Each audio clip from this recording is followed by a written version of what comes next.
Mrs. Elvsted is loath to talk, but Hedda insists, invoking their schoolgirl friendship.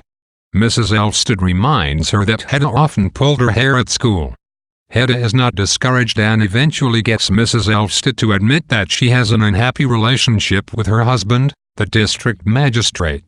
Mrs. Elvsted had originally come to the household to be his governess but soon became his wife.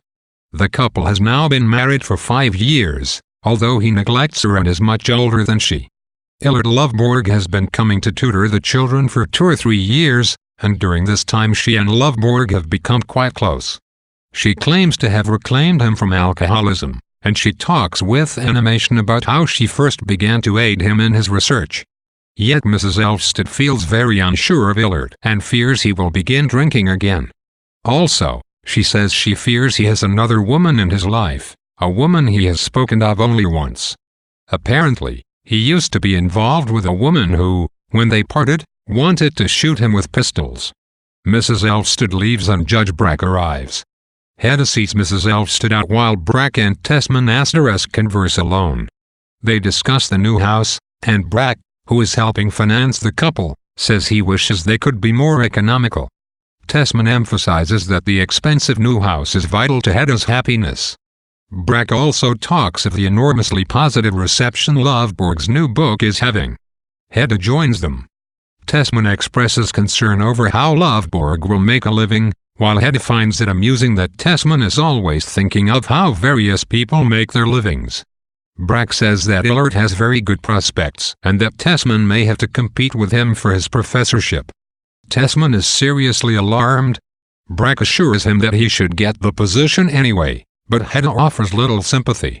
Brack leaves. Tesman tells Hedda that they will have to cut back their spending.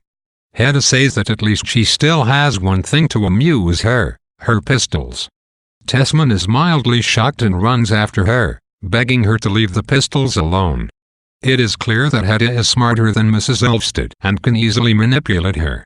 She tricks her into divulging her secrets.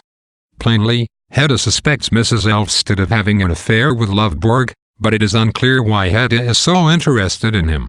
She may have her own romantic aspirations, or she may be thinking of Tesman's career, though she later expresses little interest with Tesman's interest in earning a living. Mrs. Elvsted, meanwhile, is apparently a woman who goes from one man to the next, according to her need. She becomes one man's governess, then later becomes his wife. Now it seems that, suffering under her present husband's neglect, she has become attached to the tutor whom her first husband hired. Yet because we know that Illert has published a scholarly book and we see from her interactions with Hedda that Mrs. Elvsted is easily manipulated, we wonder if Illert, much smarter than Mrs. Elvsted, is leading her on. When Tesman learns that he may not receive the position at the university, we gain insight into his personal weakness.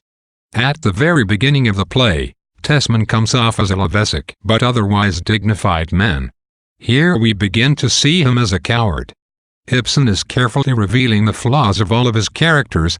By the end of the play, we will not be rooting for a protagonist so much as regretting a general tragedy.